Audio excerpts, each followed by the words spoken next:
Thank you all for being here. It's super cool. This is my love and passion is sharing this kind of stuff with you. And for me, this is all about my beginning was working with no money.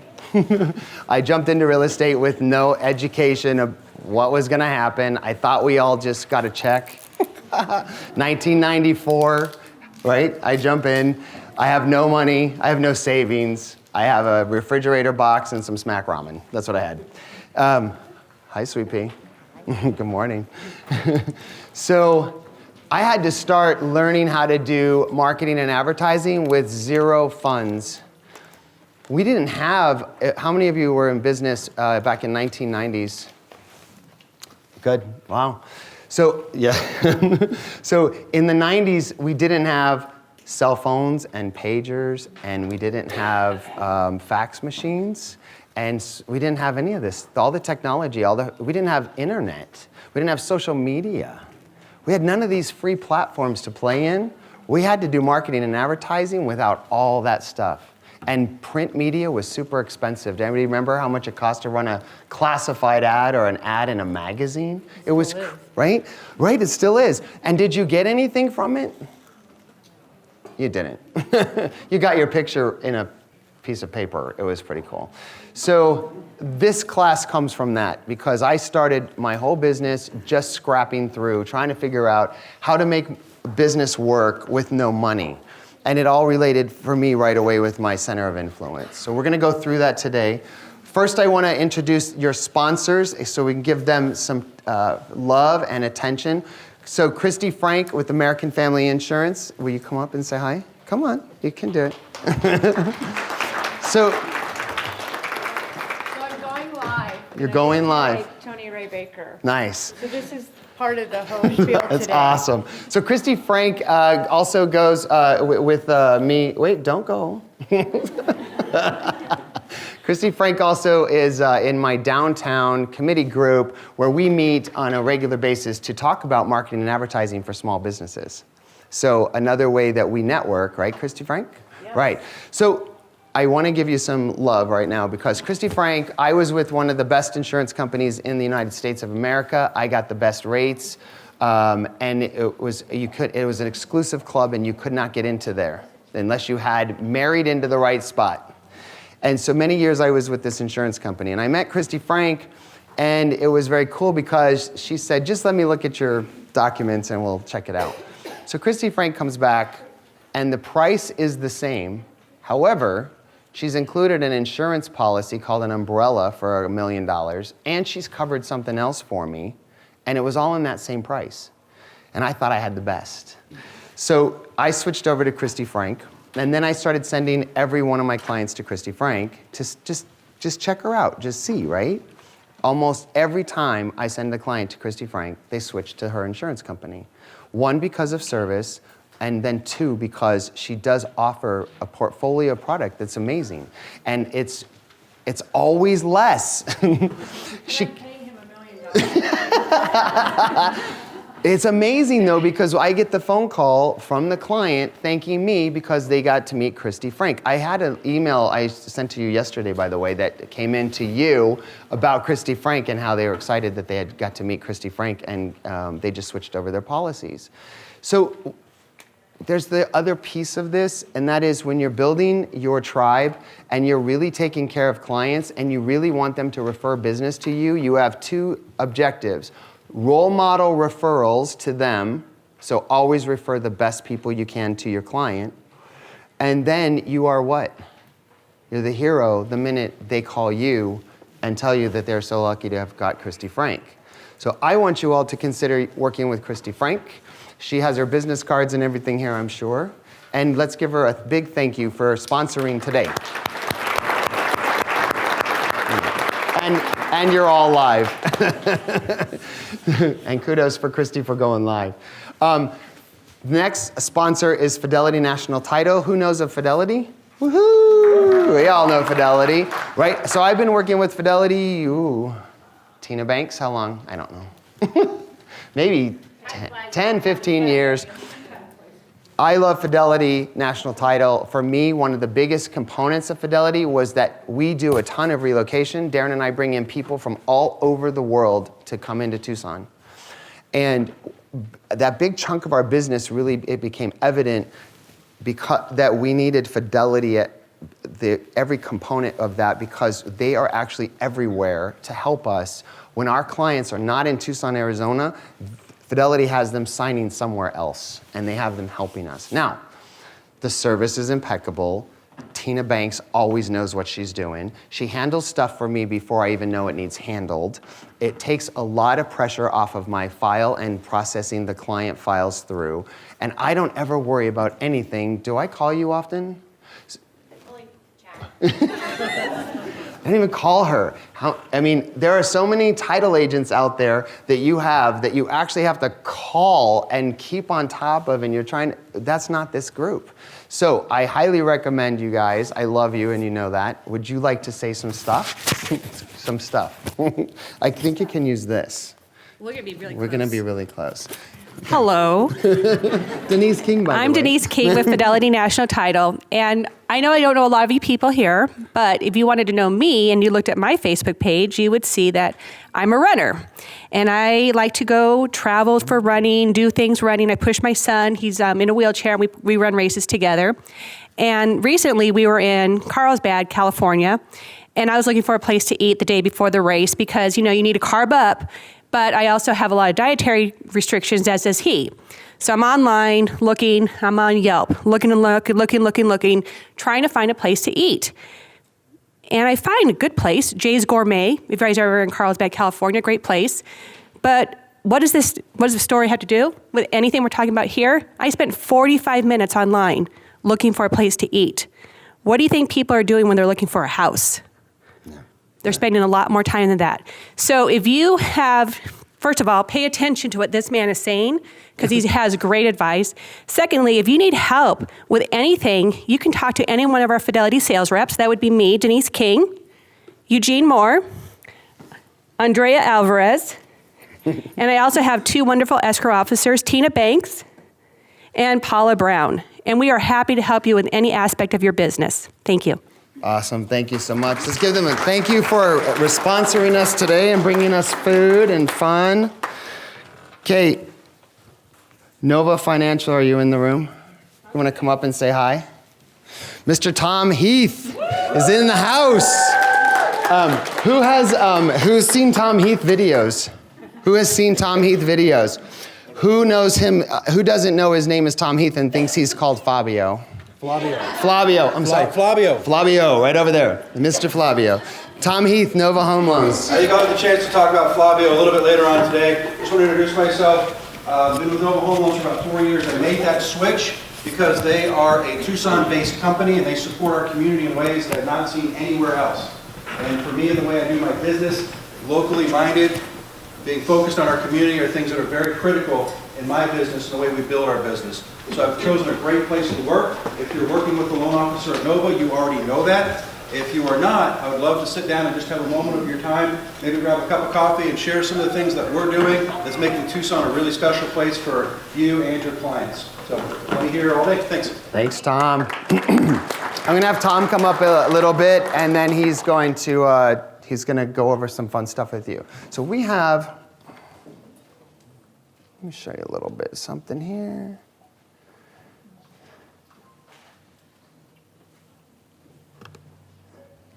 Anybody, I'm going to give you a little video for just a second here. See if I can make this run.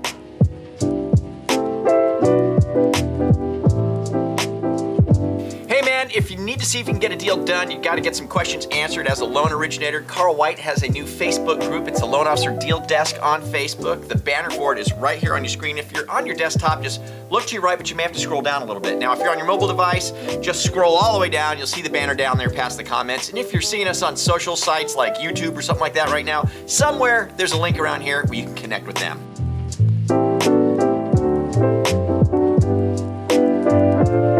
So I really want folks to take the show seriously. Now, it's going to be real easy to make some jokes about it, but we're deadly serious about what the message is here, and there's a logic that goes through it, okay? So I want you to follow me because there's a marketing opportunity for a smart real estate agent and or lender. Let's read the tea leaves of the market right now. Sales of new homes just fell 5.5% last month. To put that in perspective, that's a 2-year high. It's also the 4th month in a row that new home values have dropped. Over that period, new home sales are down 13%, or double digits. We all see what's going on with the stock market as well. It's dropping. Economists are talking about an upcoming recession. I don't know if that's going to happen. But the problem, home values have gone up 50% while incomes have only gone up 10% over the past 6 years. That's information for you. 80% of millennials want to own a home, okay? They just can't afford them. We know that because only 15% of millennials actually own these homes. There's a big divide between those who have a home and those who want a home. There's a lot of room for growth, guys. Now, can we stir this all up and bake some type of marketing out of it? Frank? Okay. Home values going down, inventory going up. That is supply. The largest generation since boomers don't own homes, but want to own homes. This would be the demand. Right. Focus on millennials who want to buy homes. Now Right. that's often easier said than done, right? Okay. Now, here's the part where we want you to focus on this. It's easier said than done for those who lack some imagination. So, and I swear this would work, and I mean every word we're gonna say here. We know where the sweet spot for your success can be found. Okay. Target millennials, right? All right, okay. So, we scouted the housing market. We read the market's tea leaves. Where are these millennials? Where are you? And I'm so sorry. Those born between 1981 and 1996. Where can you find concentrations of these rare breeds for good hunting opportunities for real estate agents and lenders? What are they all doing? They're getting divorced. Seriously, that's right. That's right. They're getting divorced. Remember when all you and your friends were getting married in your early 20s? Yep. You're having kids in your mid-20s, and then everyone started getting divorced in their early 30s. Right, Now, it's true. Now look, I don't mean this to hit too close to home, but the numbers bear it out, okay? Millennials are getting divorced right now. Don't believe us? Well, let's have a look. Okay, so here's the supporting evidence for what Frank just said. 73% of third marriages are ending in divorce. Okay. Now, you don't want those guys. That's my generation who's getting married for a third time. That's Right. the Xers. Right. 60% of second marriages flame out. Now, that's on the cusp of the Xers, my generation, and these millennials. We're getting hotter, aren't we? Hotter. 42% of first marriages go up in smoke. Wow. 42%. Those are smack dab in the middle of Gen Men. Now get this, the average age for that first divorce is 30 years old. Smack dab in the middle of Gen Men. Okay? 100 of these millennials are untying the knot every single hour of every single day. These are all real numbers. Wow. It's a floodgate of millennials doing the exact same thing and meeting Frank in the exact same places. So this means we can track their behavior. Interesting. So where do these newly minted singles go? Again, let's think about it. Okay. They go looking to join the ranks of the 60%ers. Right. The number of second marriages that fail. That's true. People don't like to stay unhitched too long. Nope. Right. In fact, the time between first and second marriages, check this out, is only 3 years. Oh man, they're rolling. Pretty darn fast. Yep. Gotta get right back up You on that horse. gotta meet them, get to know them, date Yeah. them, and marry them. 3 Right. years. 3 years. Okay. Problem is, after spouse number 1 and a couple of kids later, not to mention a receding hairline, a couple of notches to loosen the belt, and a healthy dose of marketing activities, these millennials need a little dating help. Yep. So where do they find this dating help, Brian? And is this show just a big joke today? No, deadly serious. Okay. Deadly serious. Now, all you have to do is just Google it if you want to see if we're serious. I did. I Googled singles groups in little old Solano County, and I only found 274,000 results. Oh, not much. Only 274,000. In fact, in a search of the results, I found a multitude of sites and actual physical locations, that's where you want to be, where these singles groups meet. Concentrations of good people who are in search of the one universal emotion that binds humankind together. And that's love. Okay, you can stop the music. Okay, realtors and lenders, be bold, be smart.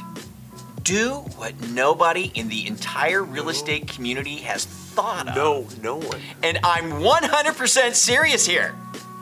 Go to one of these single group meetings and offer to host it. Host something. Host it! Buy the first round of drinks. Why not? Or appetizers on you, or rent the space, or do what you need to do to infiltrate the group. Because they have someone running it. Talk They to do, that person. Yep. right? Offer values for just a few minutes to talk about why you're the expert on their very specific housing needs. Perhaps help them listing their home in the event of their separation, or in their purchase because they've recently found themselves of needing housing. Or if you stick with it and stay in touch with these new lovebirds, to sell them a house that they want to buy as a sign of their newly minted affection for each other. For all their housing needs. Because these singles groups, these singles groups are the millennials that we seek. Yep. These are the millennials who are going to buy homes when the pending Black Friday on houses begins to hit. Right. You need to be there, man. And who knows? Hosting these singles parties, you might be able to trade in that old Jetta for a new Passat, if you know what I mean. Fascinating idea. It's the market calls for targeting millennials. Right. Where can we find them? Well, we have to understand what their collective behavior is doing. And there's a lot of them, 42% are getting divorced. Take the whole divorce thing out of the equation and just start looking at the numbers. And it bears out that you need to be here because this is where huge concentrations of millennials will be. That's where they are. And they want to buy. 80% of them want to buy, but only 15% of them own. Yes. So there's a gap. And property values are dropping. Finally, so things are coming down. And they have disposable money. It's and a perfect what is storm. So what are they all doing? They're 42% are getting divorced. Right. 60 some odd percent on their second marriage is still in the millennial groups. Wow. These singles groups are just a Exploding. concentration, a hotbed of potential activity for a smart real estate agent. I want to point this out. Seriously, marketing is great when it's built on scarcity. Do what your competition isn't doing. We are an industry that just follows the leader and everyone does the same type of marketing, and then your message gets drowned out. You want to be a blue M&M in a bowl of greens. So do what other people are not doing. You will be the only realtor and or lender team who is doing this, so you will get a disproportionate benefit from not having to compete against others. Again, I know it sounds harebrained and crazy, but this is your profession, okay? How serious are you willing to take your profession? There's a great opportunity here for a smart marketer. It's almost like you got some of that artificial intelligence swimming around up there. You guys have a great one, man. Leave us your comments down below. Do us a favor, forward, share, and subscribe, and jump out into those singles groups. We'll catch you later here at the National Real Estate Post. Bye. Later. National Real Estate Post. How long has that been on? How long has that show been running? 11 years. 11 years. Ladies and gentlemen, Brian Stevens is in the house. Stand up, say hi.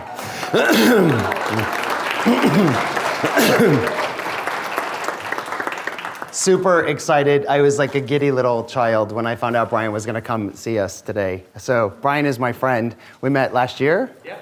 Last year because I ranted on a post. I had a mastermind group of loan officers from around the country who come to my little town in Northern California. And they're all top producers, A-type personalities. And so I've done this now for a couple of years. We get together for 3 days and do stuff. And I wanted to have a real estate agent's perspective for lenders. If we're coveting your business, we certainly better know what you guys are thinking and what you're looking for. And so Tony Ray, I saw a couple of his posts and they were super clever. Gave him a call up and started talking to him about marketing in general and realized there was just a whole bunch to this that was bigger than what I was looking for. So Tony Ray was just courteous enough to come to my little hometown and sit in the lion's den with a bunch of loan officers and let them know how he viewed marketing. And I have to tell you, I have a bunch of astute marketers and Tony Ray was fantastic. So Thank you. appreciate that. We're so excited to have you. Brian's going to actually do some class for you guys a little bit later. So that's really awesome. Thank you so much. All right, so let's get down to it. Everybody has this bubble diagram. So anybody know what mind mapping is? Anybody raise your hand that knows what mind mapping is? Mind mapping. So this is my brain right here. And that's, everybody got that? Do you have the little one? Yeah? You got it? It's got a lot on it. Yeah, yours is flipped. You got the better version. I actually did mine wrong. You got the easier to read version. It says your website, be yourself, and use stats. You guys have it this way. If it'll help, let me get one and all. Thank you. I have this one. There you go. Now we're all on the same page. Awesome. So we're going to do 3 sections today. We're going to talk about your COI and how to get in front of them. We're going to do social media, internet, and video websites, which is the blue section and down the center here. And then we're going to go on to listings and have a plan for what we do when we get a listing and how to actually make the listing produce more buyers and sellers, right? So let's start today. We're going to start out with your COI. This is where I started. And I started here because I had what? No money. Hi, Chris.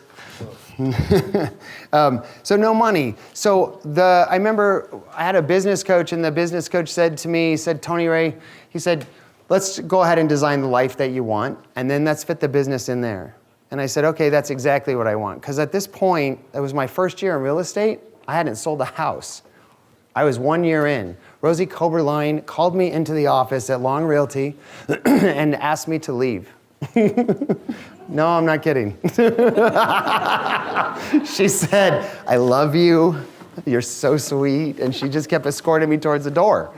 And I couldn't get it. I just could not figure out real estate. I couldn't figure out how I was supposed to be this trusted advisor guy who was going to take my client through the process, and they were going to give me business, and they were going to be impressed, and all those things you think of when you're brand new. And I couldn't figure out how to do it. And then back then in 1994, they wanted us to cold call, right? Did anybody do the Coles directory? We used to have a big book called the Coles directory and had everybody in the United States phone numbers in it. And you had to take the Coles directory and flip it open. And then you called every number on the page you opened until someone answered. And then you tried to get a listing, just an appointment, right? And you couldn't leave the office until you got an appointment. Does that sound fun to anyone? Yeah, after like day 2 of that, I got really sick. It's just not good for me. So then they took us in minivans to cure my phone call problem. They took us in minivans. They dropped us off into neighborhoods. And they said, knock on every door, your street, your street, your street, until someone lets you in and you get a listing appointment. Anybody thinks that sounds fun?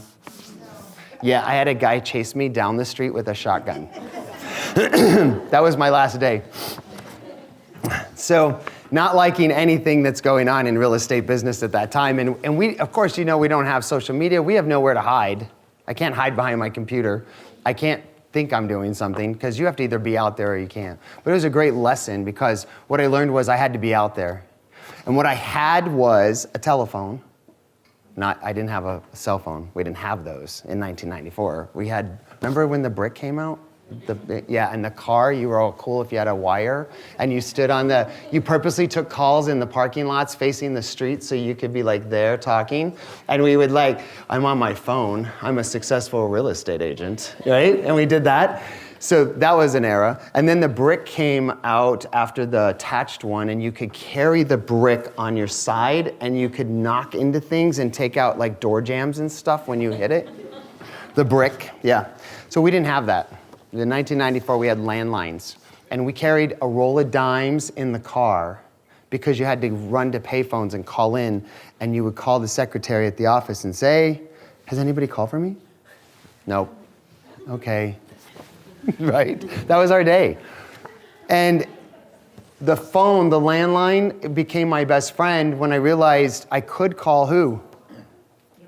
My COI, yeah. My center of influence. I could call them and I could talk to them, but I didn't know what to talk about. Okay? Who knows what to talk about when you call them? I'm gonna get, huh? Who has it? The weather. Who calls their friends and talks about the weather? Anybody heard this before? Who knows what that is? Family, number one. You want to write this one, you're going to write down. Family. What's the number two? Occupation. Number three. Recreation. Got it? Go, Carolyn. And what's the last one? Your dreams. Now you know the formula for any phone call you need to make. You pick up the phone and you call me. By the way, this is not anything scripted. This is very natural. This is what you do every day. You just don't know you're doing it. Who talked to their friend yesterday? Somebody talked to their friend yesterday? What'd you talk about? Don't tell me personal stuff. Just tell me like general. Let's not out your friend on some way. Each other, our likes, our dislikes, family, friends. Family. She talked about family. This is a normal conversation. Did you talk about occupation at all? Yes. You did. Did you talk about recreation or dreams? You talked on all 4 levels of that yesterday with a friend. Did you see how normal that is? This is what we do naturally. So my suggestion to you, because when you pick up the phone, who gets like sweaty? Right? We don't know what to say, but you don't have to know what to say. Just know you'll know. Just trust yourself. You're talking to your friend. They already like, love, and trust you. They're in your circle. You pick up the phone, you call them. How's the kids? How was the soccer game? This is family, right? Ask them about their occupation. How's work going? Are you still up for the promotion? Are you still thinking about moving into another area? That's all occupation.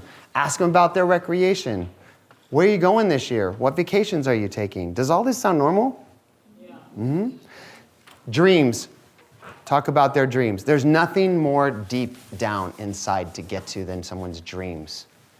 Dreams are personal. If they're talking about their dreams with you, you're going into the red area. Because dreams you share with someone you trust, right? Because you don't want a person that you don't trust to knock down a dream before you get there.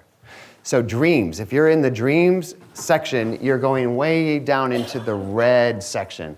Red section is where you really want to get to when you're having any conversation with somebody. When you go into the red, you're in a personal space. You're in a space where you might hit something and emotion comes out, okay? So if you put this formula, family, occupation, recreation, and dreams, on a little card by your computer or by your cell phone or wherever you make calls, you now have the formula to look at. So you pick up the phone and you call Mary and she answers the phone and you start a conversation and you ask her a question about their family. Just start talking.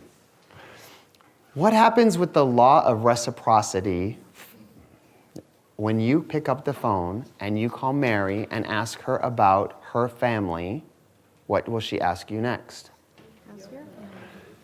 Exactly. So when you ask her about occupation, she will do what? About real estate. It happens. It's automatic. It's the law. It's the way the universe works. It's the yin and the yang. It is nothing you have to worry about. It's going to happen. They're going to ask you about these things, and if you don't share, then what happens? Conversation ends. You disconnect it. And what did you do? You actually disconnected something really powerful. If I walk up to you and you say, and I say, oh my gosh, I really love your jacket, right? Law of reciprocity says she wants to say to me, and I love your shirt, right? If you're having a conversation and I ask you questions and I allow you to give me information about your life, but I stop that and don't share my life with you, what just happened? I just kind of sent a signal that I don't really trust you in some way, or I'm not really involved with you as you thought I was, because I'm not willing to share back. Does anybody here have a problem with sharing with others because you don't want to talk about yourself? You can be on, yep, right. So I'm going to challenge you this week that I want you to talk about yourself with somebody, not in a weird braggy way. Okay. Because you're not giving me that benefit. If we're friends, I want to know about your pain and I want to know about the great things going on in your life. And if you don't share that back with me, but I give it to you, we're not in that relationship you think we're in. Does that make sense? Mm-hmm. So those of you who are afraid to share, I want you to let that go. It's a gift you're giving. And I think all of you in this room want to give that same gift to your friend that gives to you, correct? Yes? So can everybody say, yeah, we're going to do that from now on. Everybody shares. Thank you. Yes, Tony. So Ford, there's your magic formula. That works perfect on a phone call. If Mary calls you, if Ford works again, right? Because it's there. So write it down, memorize the 4 words, because it will become normal in your head just to recognizing what to talk about. I'm in a room, I'm networking, I'm walking around and I run into somebody who I think is pretty cool and I like their energy, and what do I have to talk about? If I can get them into Ford, I've already started a relationship. If you start asking people questions and get them to start talking and responding, and you're not talking about yourself, but you can get them into Ford questions, you will have a connection very quickly. And what happens when it's about them and not you? Right. And when they leave that room, even if it's a 5-minute speed dating, what happens? They remember you because they think you cared. Right. Okay. So, and the reality is this, it's all about caring. And if I'm asking you questions and you're sharing information with me, I care, right? And people don't care how much you know until they know you care. You heard that? They don't care how much you know. They don't care what you know about real estate. They don't care anything about anything you have to tell them until they know you care. Now, I'm going to jump into this later, but I want you to think about that as far as when you meet a seller. Okay? We're going to talk about that too. All right, so did I drop my paper somewhere? Oh, there it is. So these are the fun little things we do in our business for our COI. Let's start with newsletters. Anybody here doing a newsletter? How many? Can I have hands up high? Yeah? Monthly newsletters? In the mail, sorry, snail mail newsletter. Okay. How many snail mails? Okay. Anybody remember back in the day before internet how much you hated to receive mail? Right? We all hated it, right? Why did we hate mail? What came in the mail? Junk mail and bills. So it was a very negative box. We went out and we pulled it, and a lot of us stacked it and ignored it for a week until we got a little bit worried that we might be missing paying a bill on time. But we didn't like snail mail. Then the internet came to be, and what happened? Junk mail, tons of junk mail, spam mail, junk mail. And what also started coming in the emails as we set up all of our accounts? Bills. Now, what's in the snail mail now? Very little stuff comes in my mailbox anymore. I used to take out piles of mail. I maybe get 2 pieces of mail, maybe. So, right? The mail is, and anybody who's opted out of the lists and stuff like that, we get very little mail. So now when I get mail and it's something, it's probably more relevant or more exciting for me. So where do you want to be when everybody else has gone to email? So Brian Stevens just talked about it on this video. And by the way, I hope you're very, you saw that I picked the love one. Because tomorrow's Valentine's Day, right? Is it tomorrow? What's today? There you go. So I had to go through and I saw that one. I'm like, oh, millennials in love. It's the perfect one.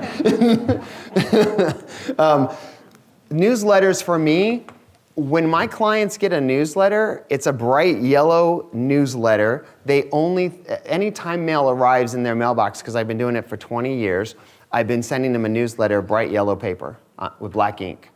And every time they see yellow now in their mailbox, even if it's not from me, they think of who? Me. I've programmed them. Because I send out a yellow newsletter. I met in 1996, I started interviewing, this is right before I was fired. Before I was gonna be fired, but I begged my way back in. So Rosie tells me, go on and I'll give you one more year. Like rolled her eyes like, I love you, but this isn't gonna work. She said, go interview some top realtors, take them to lunch, find out what they're doing.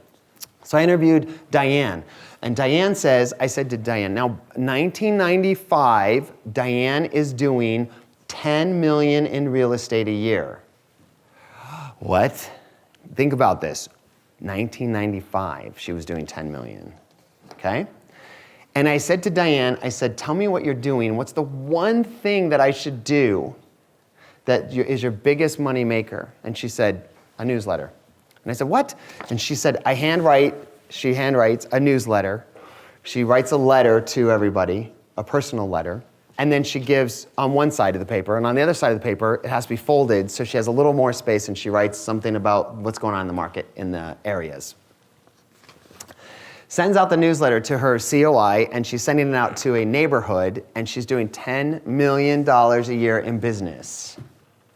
So my brain that clicked. Okay, I could do a newsletter. Now, a newsletter back then, we didn't have internet and all that fun stuff, so newsletters were pretty much a handwritten letter, and then you had to make copies, and then you had to fold it in half and do all that fun stuff.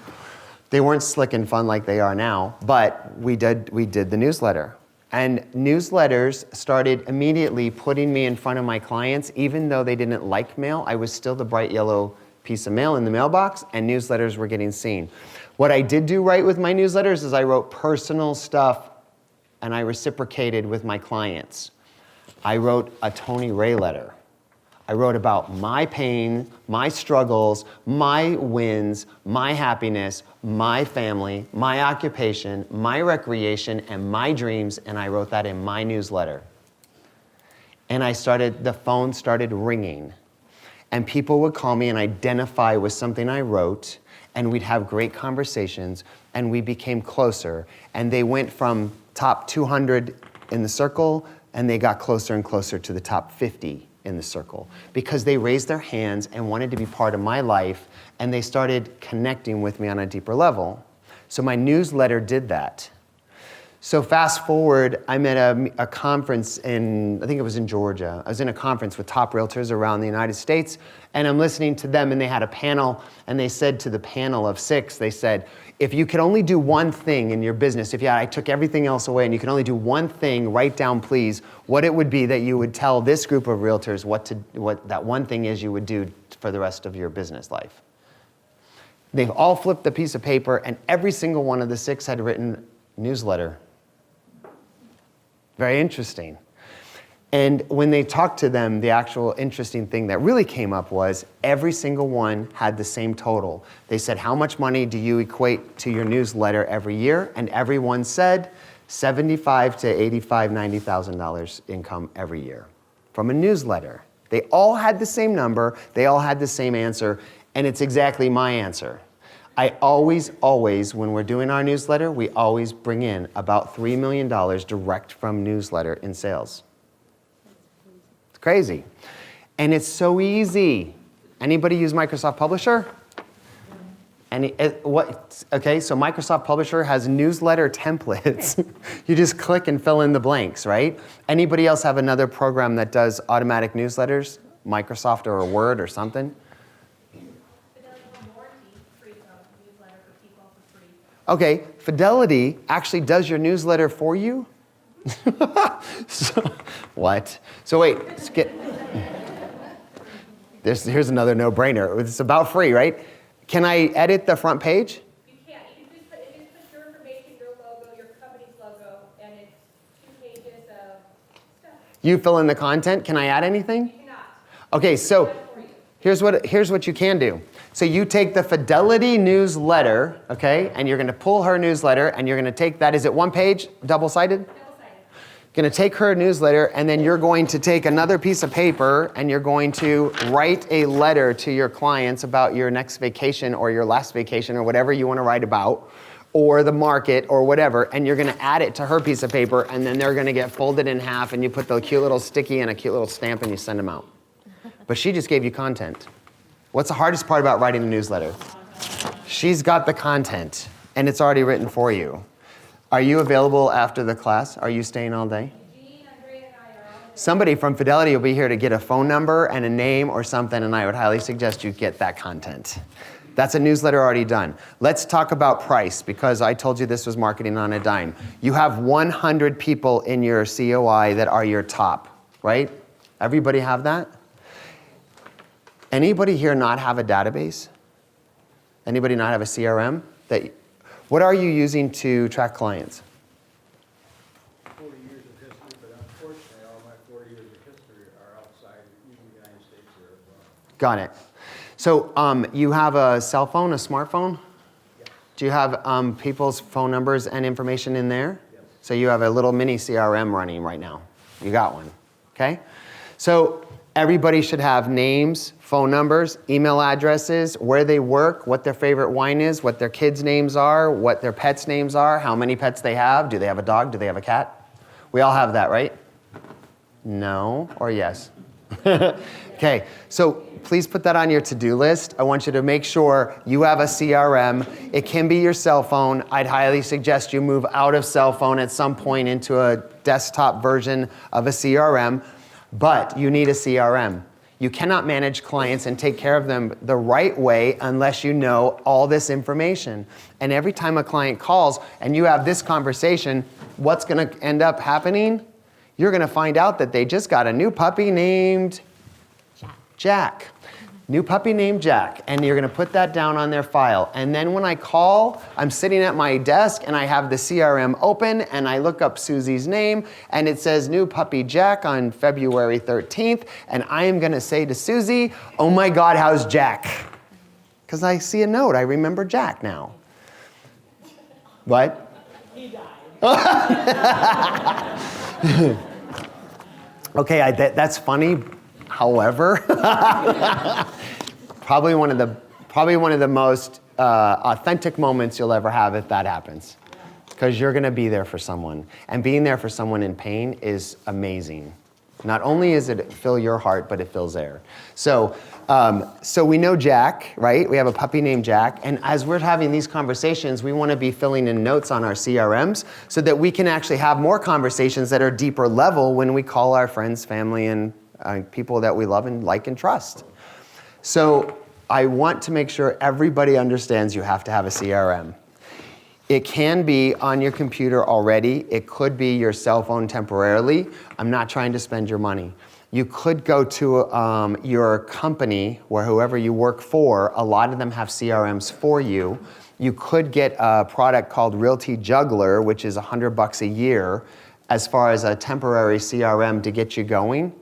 And then you could jump up even into bigger products like Top Producer has one, or By Referral Only, which is the CRM I use. They actually have one which is all around dedicating your whole life to take care of clients, to take care of the COI. So their CRM's a little bit different. So but you have to have that database, and you have to be collecting notes every single day you talk to someone, okay? Okay. Sorry, we veered. Want to make sure you have CRMs. Okay, so we get into CRMs. Newsletter. So does everybody here have a list of 100 people? Anybody not have a list of 100 people? Anybody not have a list of 100 people? Tell me why you don't have a list of 100 people. Are you new to the city? Are you new to, tell me what's going on. So I think that I need to call them and just complete the profiles. I've been really bad about calling my COI because, like you said, what do you talk about? Right. So, It's better to hide behind a computer and run a Facebook post. yes. Right. And I think like I'm at 60 right now, because I've been trying to be just a little more diligent about it the past few weeks. Nice. So for you, because you're trying to get business, we're all here to learn how to get business and leads. My suggestion would be, is you take and clear out your schedule for the next few days, and you put a do not disturb sign on your door, and no one gets to talk to you. And you spend every waking moment calling everybody, reconnecting, finding out that you make sure you have the right home address, make sure you have their phone numbers and emails correct, their birthdays, anniversaries. You have forward conversations a lot. Yeah. You're gonna pick up business because of just that. Yeah. Just because of it. And like my excuse for me is that I don't have their numbers, but I figured that I can literally probably just call them on Messenger. Yes. They know who I am. Yes. Like, oh, well, oh, is she, I think they'll look at the phone weird, but I. There is always a way, and you have super cool energy, so I can't imagine anybody not taking your call. So there's always a way to find somebody. And we all have instant messenger on Facebook, most of us, and we have email or we have something. So reach out.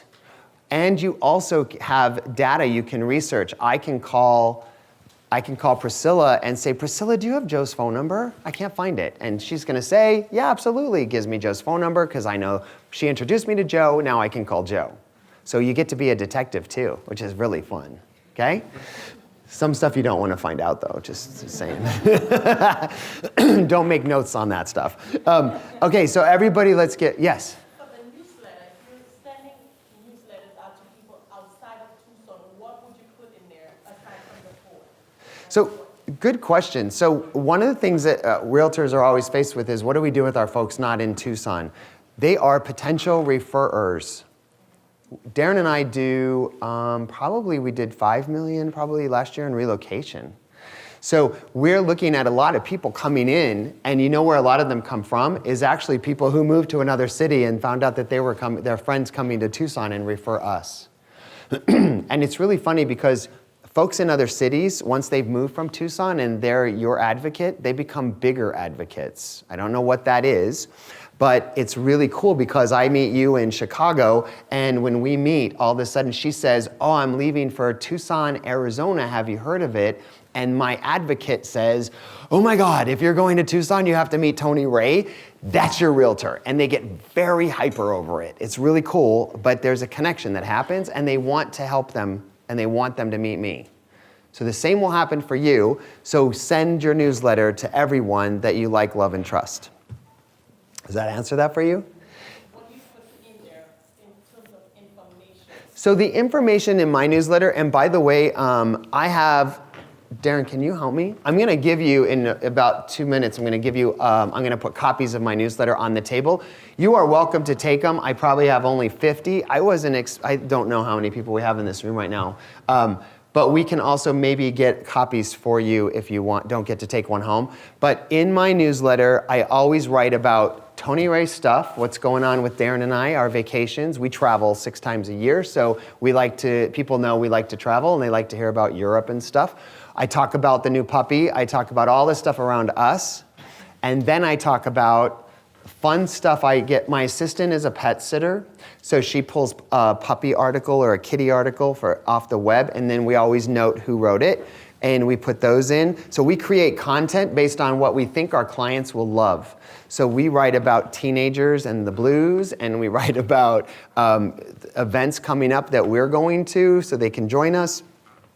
We write about puppies and kittens.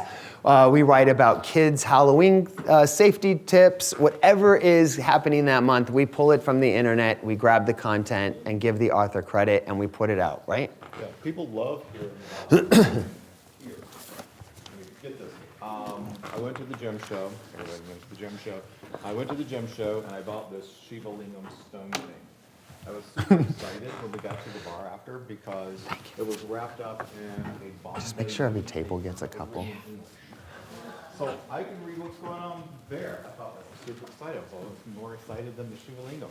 But, people love to hear about what's going on where you are. So don't let that hold you back.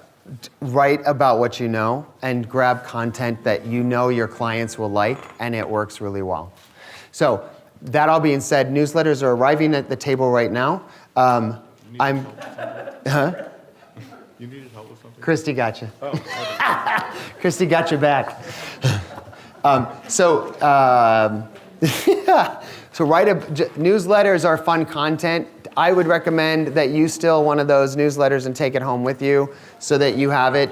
If somebody wants a newsletter copy and you didn't get one, you can email Tom. They all have your email, or do you want me to send them to me? So just really quick, guys, Tom Heath, you all had a reservation, RSVP to Tom, to Haley. So use that if you want anything that I don't get for you today. You email them and we will compile it and get it out to you. Does that sound good?